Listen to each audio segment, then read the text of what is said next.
With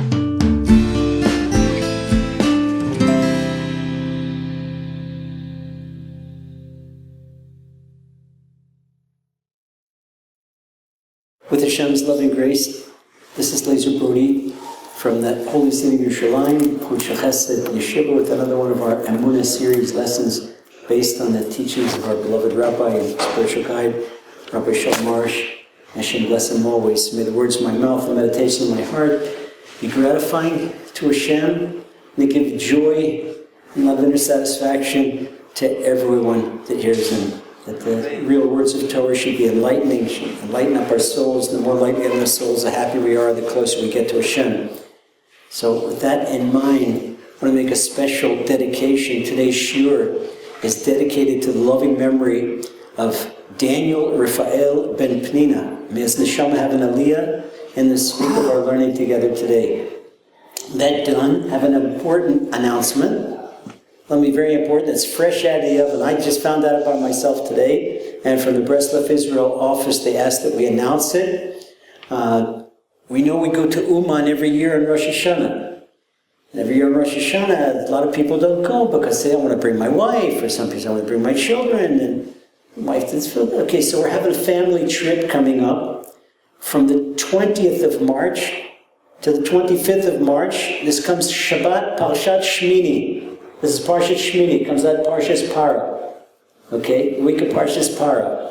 There's a family trip to Uman.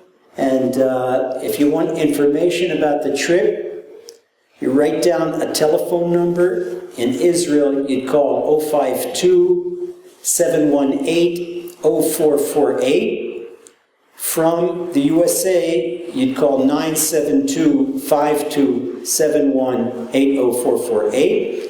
If you want to write an email, the email would be to Solarsh, SOLARSH, 97@gmail.com. Once more, that's solarsh97@gmail.com, SOLARSH97@gmail.com. And if you can't remember that, then just get a hold of the Breslev Israel office, which is 025-323339 to get information on that. Or Breslev staff at breslev.co.il, information on that. That should be something very special. People say, what is this, crazy? 3 weeks before Pesach, 1 week after Purim, a trip to Uman? You know, who's going to... It's the exact thing. Everything in Emunah, you have to put your brains aside. You put your brains completely aside. And don't go with logic, you go with Emunah. So what's the advantage of a trip like this? The advantage of a trip like this is allowing your Rebbetzin, allowing your wife to fill up her spiritual batteries. And then she comes home and she has the final sprint of the 16 days before Pesach. Excuse me. After the trip, she still has 16 days before Pesach. Now, you know, every year, it goes crazy before Pesach. Whether you work for 2 months, 1 month, 2 weeks, whatever it is. But everybody makes it to Leil Seder on time. So at least why not do something good for your wife and let her be able to go and have Shabbat and let other people serve her. And it's the best food in Uman, I guarantee it. Under the bread, it's all home-baked. And the meat, it's all local, fresh slaughter. We have our own food and an own Uman, and a gorgeous, gorgeous place to stay. Can't believe it's the Ukraine. So to be able to be by Rabbi Nachman, good conditions, enjoy your Shabbat, to be shiurim there, and be really, really, really rejuvenating and spiritually enlivening for your wife. So if you want to do your wife a favor, take her on that weekend. Take her on that weekend. And for people that are not yet married, that there's rooms. If you're not married, you want to come on the trip too, fine. You're more than welcome. Either single men or single women. There are rooms for men, rooms for women, Baruch Hashem. And I'm going to be on that trip. There's going to be shiurim all the time. And they're planning lots of other things. Trips to Kivrei Tzadikim. I think they're planning a trip to Rabbi Lazer Brody and to the Baal Shem Tov and to Rabbi Natan. And so it will be good. And it's at the time of the year, late in March. It's the first days of spring. It's after the snows, and Baal Shem should be a good thing. Okay? So that's the weekend excursion, weekend family excursion to Uman. the weekend of Parsha Shmini, March 20th to March 25th this year, B'ezrat Hashem. Okay, first of all, Chodesh Tov for everyone. This is the evening of the new month of Shvat. Shvat is the initials in Hebrew, Shin Bet Tet, Shiyeh B'sol Tovot. We should only hear good tidings. As we look forward to tidings, this is a time in the weeks of Shovavim. We talked about the importance of the weeks of Shovavim. This is the time where, especially to get close to Hashem, to enhance our personal holiness, whether it's a woman's modesty or a man's guarding his eyes on personal holiness. It's an opportune time that Hashem is right here with us. And Hashem has wonderful gratification from every little step a person makes forward to get closer to Hashem. Okay. Hashem's love is unfathomable. If I could describe Hashem's love, then I'd be writing poetry like Yehuda Levi or writing Tehillim like David HaMelech. Impossible. And that's the name of today's shiur. Feeling the love. Feeling the love. And to be able to feel Hashem's love. Because the moment you feel Hashem's love, your life completely changes. Completely changes. In fact, Rav Shalom taught me something amazing. Taught me something this week. Absolutely amazing. Rav Shalom says, and I was floored. He repeated it twice.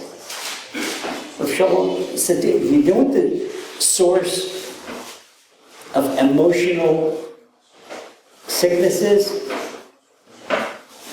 He said, well, Rabbi Nachman, in one place, he says it's an emotional sickness comes from a person that fails to preserve personal holiness, because that particular evil inclination makes a person crazy.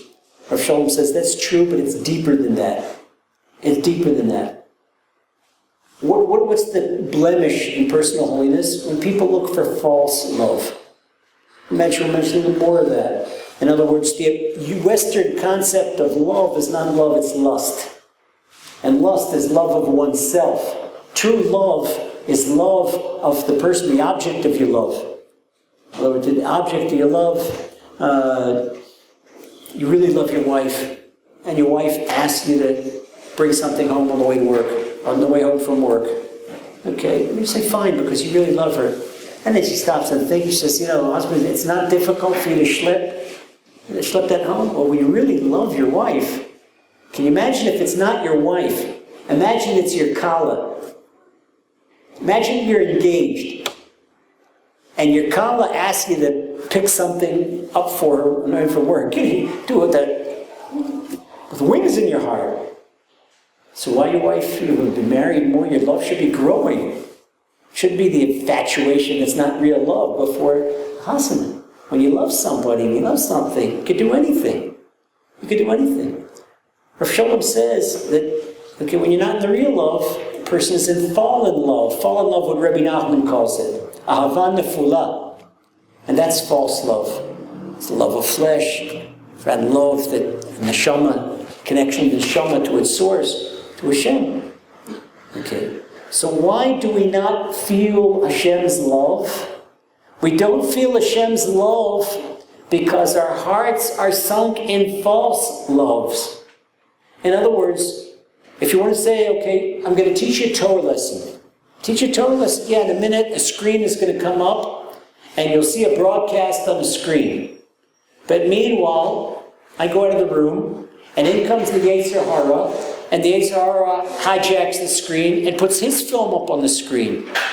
You're not seeing the original thing. Come in and say, wait, but there's two screens. There's one of the Torah lesson, one of the Yetzer Hara. Okay, but a person is looking at the wrong film. In fact, we may have grown beards and grown payas, or a woman lengthened the hem of her sleeve, the hem of her skirt, or the length of her sleeve, but inside the heart, it's still the garbage from back across the ocean. It's still Hollywood. We got to get that out of our head. And from people are going to ball games, and from people are going to movies. You say, why? Why the prudeness? Why can't we enjoy this world? Enjoy this world. Because it's completely opposite of Torah. It destroys your neshama. And then you understand why you've got emotional difficulties. Rav Shalom says that the root of all emotional difficulty, catch this, the root of all emotional difficulty is a person doesn't feel Hashem's love. Boom. The rest is all commentary. And this is something a person could have a PhD in psychology from Harvard, or a PhD in psychiatry from Stanford Med, the best medical school, and not know this one little fact, that the root of all emotional difficulty is not knowing that Hashem loves you. Because the moment you know that Hashem loves you, you interpret everything in your life differently. I'll give you an explanation.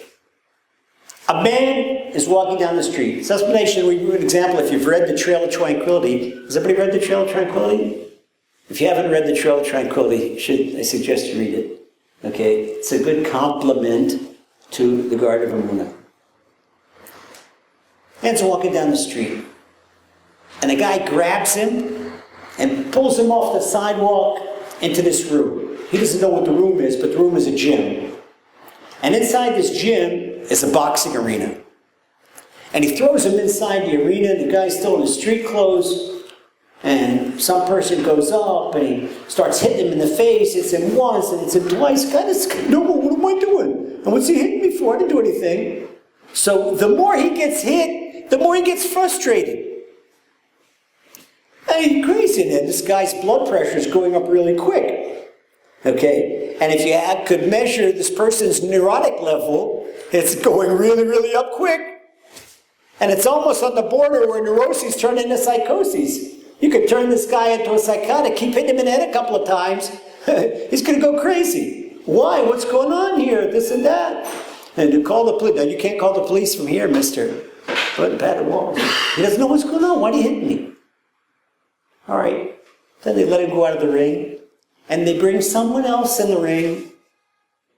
Who's the other person in the ring? The other person in the ring happens to be a United States Olympic candidate for the U.S. Olympic boxing team.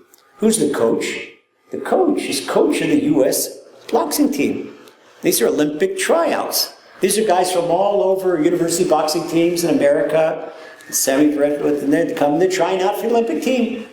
They want to wear the red, white, and blue flag at the coming games, whether they're going to be in Russia or wherever they want to be. Okay? He wants to make the team. So the coach is trying him out. Coach says, come on, let's see what you know, what you don't know.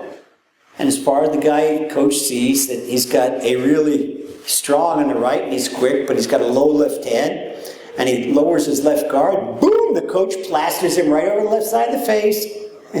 He says, hey, pal, you're going to get knocked out with that. All right, now does the coach hate this guy? Let's go one step further. Suppose the guy's a member of the team, and the coach is training him for the quarterfinals. Coach loves this guy. More than anything in the world, the coach's dream is that this guy should be standing on the podium, da, da, da, da, da, da, and they're putting the gold medal on him. That he knocked out the Russian in the 12th round, okay? And this, or they prefer in the 5th round. This is the coach's dream. He loves this guy. So we see here, the first guy got hit, didn't understand why he was getting hit, is getting more angry, more anxiety. His anxiety levels going up by the moment. The second guy finishes sparring with the coach. The coach smacks him all over the place. And they finish sparring, and he hugs the coach. He loves the coach, and the coach loves him. Everybody can understand this? Everybody understand? Okay, when you're an athletic coach, you love your athletes. When you're a teacher, like a teacher is supposed to be, you love your students. When you're a commander, like you should be in the army, you love the soldiers under your command. You know what a commander's worst nightmare is? And any commander that's ever done it doesn't want to go there. Commander's worst nightmare is to see one of his soldiers under his command bleed. It's not a nice thing to see. I didn't plan to say this thing back, but just saying it makes me flash back into situations where I'm glad, Baruch Hashem, we're down the road. Commander doesn't want to see it. He does not want to see one of the soldiers on his command bleed. Why? Because he loves the soldiers on his command.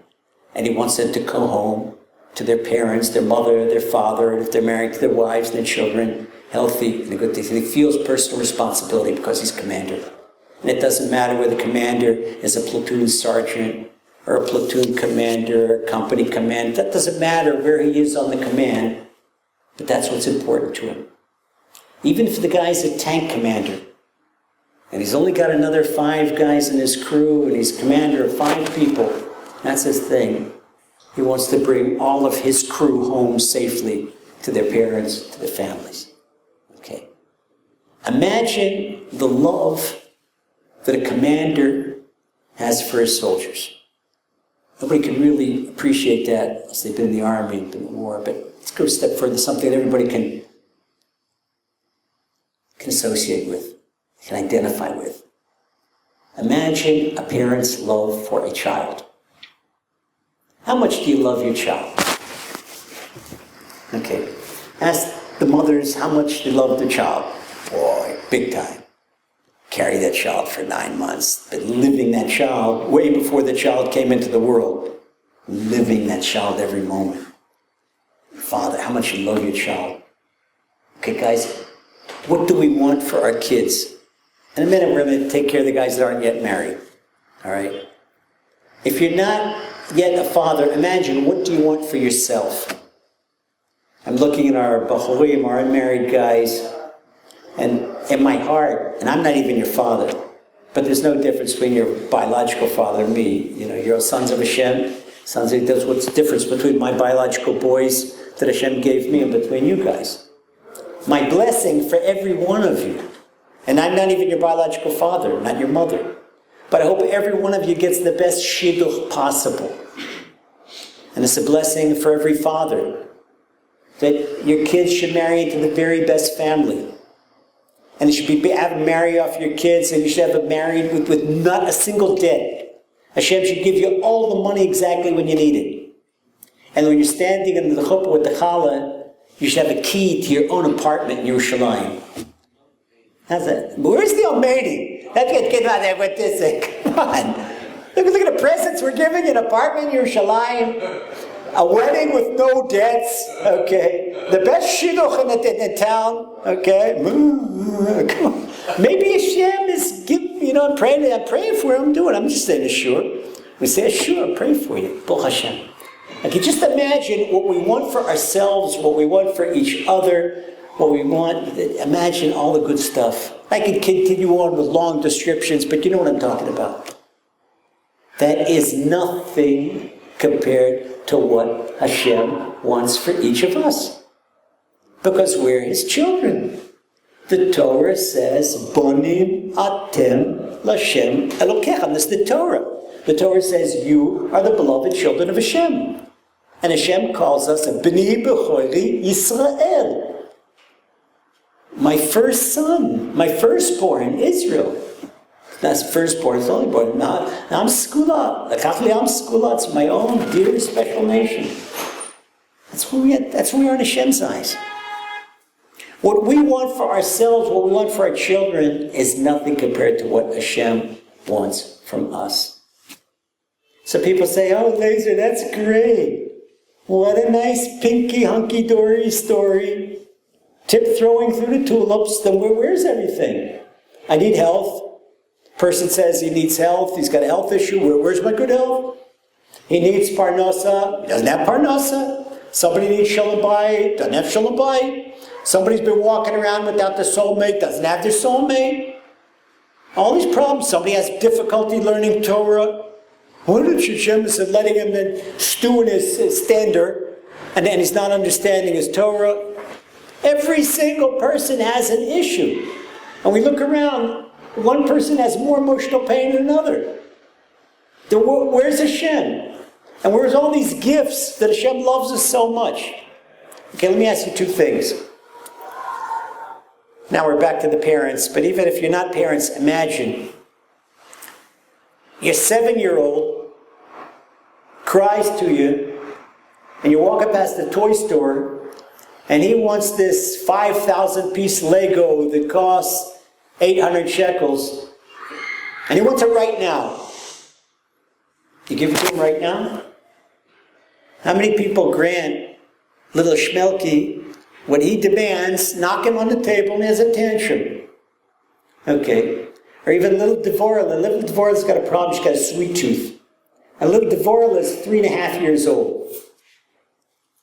And you didn't know about it, but little Devorah got in the Gan.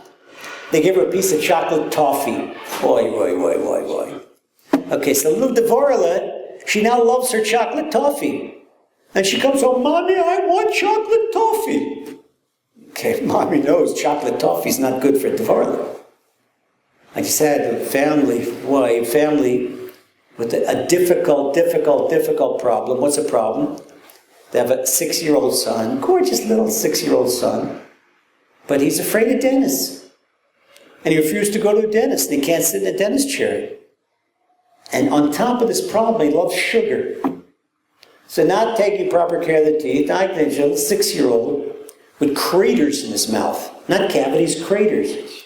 So they had to take the child and put him under full amnesia and to bring in a dental surgeon, and the dentist had to treat him under full amnesia. Okay, anesthesia, excuse me. Amnesia of English. Good. You see, Lazer doesn't have to tell jokes, because what comes out of my mouth is a joke anyway. So, okay, anesthesia. Baruch Hashem. Anytime we talk about problems in health, it should all turn into a joke. Baruch Hashem. Thank you, Hashem. Okay, we talk about being happy. I didn't make any mistakes when we talk about blessings. Talk about everybody getting married, finding their soulmate, no debts, having the keys to their own flat in Yerushalayim, have anything their heart needs. Amen. Amen. Okay, so we talk about doctors making mistakes. So you know, you don't give little Devorah a toffee. Maybe things we ask Hashem for are not good for us, they're worse than toffee. And just like we don't give little 4-year-old Devorah her chocolate toffee, let's give an example. Okay, if I would ask anybody, okay, the bank in Shemayim is open, you now have 60 minutes to ask Hashem for money. How much would you ask for? How much would you ask for? $100,000, $1 million, $10 million, $5 million? All right. You think Hashem has a problem to give you the $5 million? All right. Suppose $5 million is what you ask for. You say, you don't want to be. The bank is open. Hashem can give me anything. All right, at least let me be set for life. That'll set me for life. I'll be able to sit and learn the rest of my life. Have a nice flat near the yeshiva in Yerushalayim. Okay? Even I'll give a chomish of that. I'll give $1 million for the yeshiva. All right, Baruch Hashem, and I have what left to live on. I have to spend another $1 million on my flat, whatever I need. I'll put $3 million in the bank and, live off the dividends. Okay, fine. Hashem have a problem to give you $5 million? Hashem doesn't have any problem with that. Look what has happened to people that have won the Irish lottery. Do you know anybody ever won the Irish lottery? Or the one in Israel called Mifal Hapais? Or the lotto. There's 2 in Israel. One is the lotto, one is Mifal Hapais. Okay. $10 million overnight. You get a notice, they just won $10 million. Okay. Now what do? All right, so of course, the company that's giving out the prize, they want to show that they're the real deal. And they like to advertise the fact that Yankel won the $10 million, or that Rivka won the $10 million. Okay, they advertise the fact, so I know Rivka. If she won $10 million, so what's a person's psyche go? If she did it, I can do it. She's a regular person. She's a real person. I know the Dubinsky family. They live up on the hill, right in the French Hill, and I know the real people. They won $10 million. No. Okay, that Rivka and Aaron, I don't bless them that they get $10 million. Okay, because they're blessed at the way they are right now. Why? People that get the $10 million without prayer, they go crazy. Not only that, it wrecks their life. Suppose the word gets out. Okay, the National Lottery is now advertised. Your picture's been on the papers. Your picture's all over the place. Because by advertising the fact that someone really won the lottery, that brings in millions of other people to buy the lottery. Because everybody says, I could be that person that won the lottery. It's me. This way psychology is. It could be me. And this is the advertising they use. Yes, it can be you. All right. But now, loads of people know that the Dubinsky family in Jerusalem won the lottery. Up till now, they go and you see the wonderful couple we know that closely attached to us. Okay, Aaron and Riv, they take hand-to-hand walks in Jerusalem in the evening together and time for yourself. Not anymore. The phone's going to be ringing day and night. Everybody they know, long-lost friends, long-lost relatives. How about alone? How about here? How about there? Everybody's going to hand their pocket, hand their lives. It'll be very short until they lose their minds completely. What's the law here? And what's the connection here with Hashem's love? Have to understand.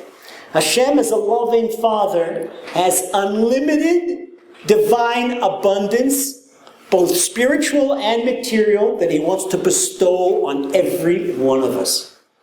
There's one little kicker here, one little problem. That in order to receive the divine abundance, you need a vessel or a receptacle. In Hebrew, it's called a kli. In Kabbalah, it's called a kli, K-L-I, Chaf Lamed Yud. Because Hashem, there's one law in divinity, in the way Hashem runs the world, in the spiritual world, that Hashem does not pour abundance on the floor. You would not take your best bottle of fine wine, I mean a really good bottle of Eretz Yisrael, Boutique, Shomron, Cabernet Sauvignon, that's 13 years old, pour it on the floor. Wouldn't do that. No. Find your best goblet. Not even a goblet's not clean. The goblet is the receptacle. The fine wine is the abundance. It's the same thing in spirituality. Okay? Our prayers, and this is why in Breslev we talk all the time about prayer. Every single one of Rabbi Nachman's teachings come back to prayer. Like King Solomon said, all the rivers go to the sea. Take all of Rabbi Nachman's teachings, and Rabbi Nachman was the greatest doctor of the soul who ever lived. They all bring us back to prayer. What is the thing of prayer? And we're not talking about necessarily synagogue prayer. There are people in the synagogue, go to synagogue every single day, they never pray. If a person has a difficulty in a relationship, what's the first necessary criterion of relationship? Communication. And any marital counselor you go to, religious or not religious, not Jewish, not Jewish, first thing I'm going to tell you is communication. First thing he's going to try and establish, what's the communication between the couple? You're going to see that the husband's on the golf course, and the wife is doing her thing, and when they do come home, he's got his computer and she's got her LED screen, and they've got nothing, no communication, they never speak to each other. I once heard that the greatest amount of divorce happened during the week there was a blackout in New York and people couldn't watch television. There was no TV. All of a sudden, they had to look at one another and they had nothing to talk about. Number one, communication. In Jewish marriage, you took the holy Chazon Ish. As much as the Chazon Ish was all Torah. It was 100% Torah. Chazon Ish, a generation, it was not connected. The Chazon Ish was connected to the generation at Tanoim. And Hashem put him in generation, Chazon Ish, how many years ago he died? 40 years ago, more or less. That was in this generation. In the previous century, 20th century, just we could see what real tzaddikim were like. Everything we know about the mitzvahs, the land of Israel, was the Chazon Ish.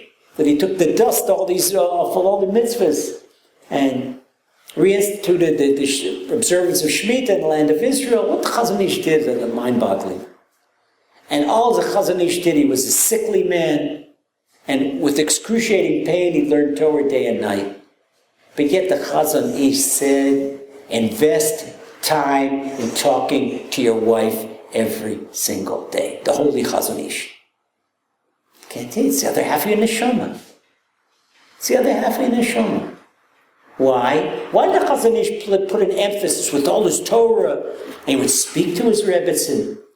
They'd have a meal together. He didn't have text message on the phone, and she didn't talk to her. No, they would be with one another in quality time. And I'll tell you something else. There's only one type of person that could truly love a wife. A person's got to be a perfect tzaddik. Only a perfect tzaddik can love a wife. Why? Because a perfect tzaddik, why is he called it tzaddik? Who does Rabbi Shimon Bar Yochai call it tzaddik? Mandan hatal brit in Aramaic. The person who preserves personal holiness. Because if he doesn't preserve personal holiness, he's going to be blemished. He's going to love his body. He's going to have sexual lust. His wife. How many men put their wives on the shelf and then take them down like a toy when they want? And they couldn't understand why their wife isn't interested. If a person doesn't really love his wife, he doesn't have patience for her. How many wives are frustrated? They want to speak to the husband. But no, I've got no time. He's got everything comes first. The internet, the bank account, the work, everything. He's got no time to speak to his wife. Why? Because he's got no patience for her. Why doesn't he have patience for her? Because he doesn't love her. Something he really loved. I don't know if it's the basketball team, what do they call them, the Miami Heat? They say that the Miami Heat ball game is going to be broadcast now. Wow, watch how he pushes everything aside and he watches the Miami Heat. You know, when LeBron and the other 9 guys, the 7-footers, running around on their underpants trying to put a ball in a net. Boy, that's wonderful. That is wonderful. Multi-billion-dollar industry called the NBA. And this will be glued to the TV. His wife wants to talk to him. Sweetheart, let's get to know one another. No, I don't have time for it. Time for the NBA? Because he doesn't have a connection to his wife's neshama. And that's not his wife's neshama, that's the other half of his own neshama. And why is he crazy? Because he doesn't have a connection to himself. And why does he have difficulties in life? Because he can't feel Hashem's love. And why can't he feel Hashem's love? Because he's got no connection to Hashem. Start right, you got no connection to your wife. What do you have to talk to her about? Something of substance. Sweetheart, how was your day? How do you feel? I see this, there's something that's upsetting you. It's a neighbor, one of the kids. What's with the touch radar? You're in touch with someone. You're in touch with someone. Use example of basketball. You take guys who have been playing basketball for years. The guy blind. He passes what's called a basketball blind pass. He knows behind his back he can pass the ball without even looking. He's looking, he's doing a feint to his opponent because he knows his buddy's going to be there, he knows his buddy's moves. We had the same thing in the army. The guys were dangerous missions at night, and you couldn't see this and that. We knew each other's moves so well, you could see a person's silhouette. And knew where he was going to be exactly where to be. And sometimes we're in tight places and in dangerous places. You see, you feel the moves. A husband and a wife should be able to feel one another. But you can't feel one another if you don't feel each other's soul. And that's where we start. When you feel one another's soul, now you're open to feel Hashem's love. You're certainly not going to feel your husband's love or your wife's love if you don't feel Hashem's love. That's something very interesting today. A person called me today, phone consultation, and he told me that his wife is in a marital support group, people that want to improve their marriages, of religious Jewish women, and they're learning a book. Oh, wonderful. What's the book they're learning? The book was written by a non-Jewish author. A psychologist, this and that. And what does this woman say? It says, young lady, she says, forget about marital bliss because no one has marital bliss. This is the book they're learning. So therefore, cultivate your own life, cultivate friendships, talk to your girlfriends on the phone, go out to them to restaurants, go out with your girlfriends. I say, what? It's the exact opposite. I can't tell the guys what's inside women's wisdom. But it's exact opposite, 180 degrees polar opposite to what's written in woman's wisdom. And I said, this particular secular, non-Jewish psychologist, and it's a group, of religious women that are learning this book. It's destroying the house. So they had an idea that one liked the idea, now they're learning everything else. They should be learning women's wisdom. It's not because we need to sell books, because we need to patch marriages. If you want to feel your husband's neshama, and to know how to get into your husband's neshama, you gotta learn women's wisdom. Guys, if you want to get to know your wife's neshama, you have to learn the Garden of Peace. And for all the guys that are not married yet, guys are in yeshiva, past the age of 18, and you're in shidduchim, learn the Garden of Peace also. Because the Garden of Peace is like a driving license. Learn it before you get married so you don't make the mistakes after you get married. It's much better. And the same thing, young women that are in shidduchim and you can't find your soulmate, you need to know what to look for. Maybe you've got in your mind some kind of Western idea, Hollywood idea about what a husband should be, and John Travolta and Flashdance or whatever, or what's the name, Tom Cruise and Top Gun, flying a jet plane, and you got to say, and you want a husband with 21-inch biceps. I think 21-inch biceps, to help him slap you across the face. This is what you're looking for? What about the good heart? What about the good heart? And I'm talking about frum women. I'm not talking about secular women. Women, they still have all the garbage in their heads. You don't want a husband that loves you? Not loves your makeup, and not loves your shaitel, and not loves you inside. What's the you? What's the you? In Pirkei Avot, in the Ethics of the Fathers, our sages tell us, Kol ahava shetului badavar, batel davar, batel ahava. Any love, quote unquote, that is dependent on an outside factor, when the outside factor is canceled, the love is canceled. What does that mean, beloved sisters?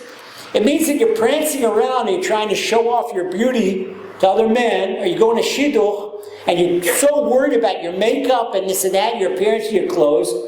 How about worrying about your heart and your midas? Okay? And so a guy marries you because of your beauty. You've been cultivating your beauty. When you're in your 4th month of pregnancy with morning sickness, and you've just had, I don't want to be too graphic, okay, and your husband's comes home even, you've been, back and forth between the bathroom, nauseous all day long, you don't exactly look like Miss Miami Beach. Okay. Not exactly, all right. But you've accustomed your husband that all you are is beauty. And here you are, and you look like a wreck, and you feel like a wreck. But what happens with a husband that loves you? He doesn't see the nausea. He doesn't see the look in your face. He only sees, why? The love of my life, my sweetheart. We're feeling pain. We're feeling pain. Rabbi Aryeh Levine, famous Rabbi Aryeh Levine, Zecher Tzadik Livrocha. He went to the doctor with his wife, and the wife had something problem in her foot. And he said, Doctor, Doctor, our foot hurts. Doctor, what do you mean our foot hurts? Okay, he felt his wife. That's the difference. If your husband is out for your looks or your body or whatever, chas v'sholom, batel dava, batel ava. Once your good looks are out the window, and you can't keep the same figure for 30 years, but you know what happens with a Jewish couple that they serve Hashem together? Look at the way they look at each other, and he's 65 and she's 60, or he's 75, 70, and they got midas. And they know what a Jewish marriage is. And they're together. You see the love in their eyes that you won't find anywhere in the world in the greatest romance picture. People read. Another thing, I was in New York, and a woman, she's having emotional difficulties. Asked her what she does, this and that. Came out of conversation that she reads secular romance novels. I couldn't believe it. I said, why don't you just take a vial of poison, take a syringe, and put it in your vein? This is the first one's giving you a slow death. Why a slow death? Because when you've got this false love, you don't feel Hashem's love. You don't feel Hashem's love. Now, what does it mean when we feel Hashem's love? And the way to practice is to practice on husband and wife. When we feel each other's love, you pick up your word, and it's better, I suggest, take food from home. Okay, and when a wife makes a husband a sandwich, and you call her up on your cell phone, the only reason you have cell phones is for Shalom Bayit, so you could call your wife up in the middle of the day, and you can say, sweetheart, that sandwich was fantastic. She says, what's the big deal? It was sardines and mayonnaise on 2 pieces of bread. No, I tasted the love that you put together, spread into it. Because it's there. It's there, the love is there, she put it there. Otherwise she wouldn't have got up in the morning and made her husband a sandwich. But now what do people do? They go and they don't take things, they buy junk food on the way. Types of thing. You have to feel a spouse's love and then be able to feel Hashem's love. How do we feel Hashem's love? We talk to Hashem. By speaking to Hashem in our own words, by praying to Hashem for everything. Everything you receive in life after praying to Hashem will be a blessing. Everything you receive in life without prayer, it's going to be detrimental. One of two things, it's a spiritual law. So the way to feel Hashem's love is to talk to Him. And what happens? What's the difference? I'm walking in the street and I get hit in the face. Hashem loves me. Right away, Hashem loves me. Wow, that probably saved a massive heart attack. Thank you, Hashem. You first away, when you know Hashem loves you, is doing it right out of love. In other words, your head is geared, this is all for the best. As soon as you know that someone loves you, then immediately you go into the mental mode, this is all for the best. Because when you love somebody, you trust them. When you have such a good friend that you know fire and water together, nothing. It's no problem to judge them fairly because you love each other. And if it's something seemingly is wrong or seemingly insulting, no, they meant the best. They love me and I love them. That is the great thing. So no matter what happens in your life, when you walk around with true love for Hashem, and you feel Hashem's true love for you, you're always happy. That's feeling the love. And this is what we have to work on. Because as soon as we feel Hashem's love, somebody will still say at the end of the shiur, somebody's going to come up to me after the shiur and say, Rabbi, how do I know Hashem loves me? Right after the shiur, we're going to have Ma'ariv here, guys. And before we say the Kriyat Shema, we're going to say a blessing. Baruch Ata Hashem, Yud Kei Vav Kei. And if it's not true what we're about to say, we're now, Chas v'Shalom, transgressing the 10 commandments of thou shalt not take Hashem's name in vain. Lo tisad Shem Hashem l'shav. All right? We will all together say, blessed are you, Hashem, who loves His people Israel. Ohev Amo Yisrael. Amen. Are we allowed to say that if it's not 1,000,000% true? If it hasn't been established by our Tanaic sages, by our Amoraic sages, okay, by the Rabbanan Safarai, and by the Rishonim and the Achronim, all our sages throughout the year, throughout history, wouldn't be allowed to say it. We say this every morning and every night. It is the real deal. Hashem loves us.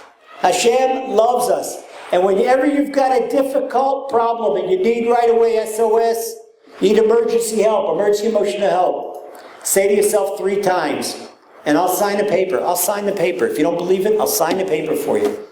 Hashem loves me.